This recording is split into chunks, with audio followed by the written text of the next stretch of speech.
Number 2. What are features of the leaves of a plant that is a dicotyledon? The dicotyledon has 2 cotyledons. So if you look at the seeds, some of the plants have seeds that have 2 cotyledons. So cotyledon is simply put, it's like a food storage.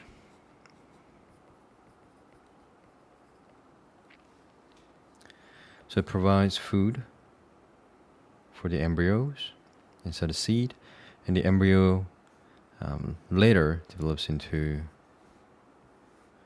a plant. So this part is called shoot, and this part is of course the root or roots. Okay, and this part is called embryo, which consists of plumule and radicle, but we'll talk about that later. Okay, we'll talk about that in plant nutrition or plant transport part. So the embryo has to receive food in order to grow, and that is given by, or that is provided by cotyledons, and actually also an endosperm as well. But at this stage, you guys don't have to know about the endosperm. You guys just have to know about the cotyledon. So some of the plants that are that have 2 cotyledons are called dicotyledonous plants, and they have a few things in common.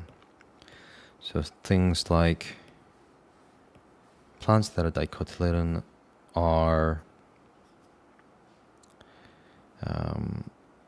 they have broad leaves,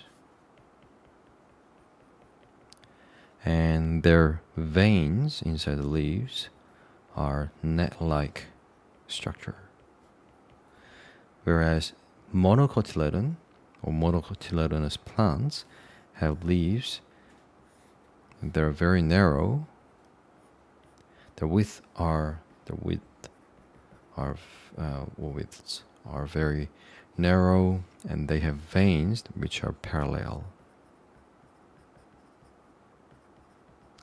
Whereas dicotyledons have wide leaves, and they have net-like veins. So, broad leaves, yes. Parallel veins, no. Hence, the answer should be B for this one. Okay?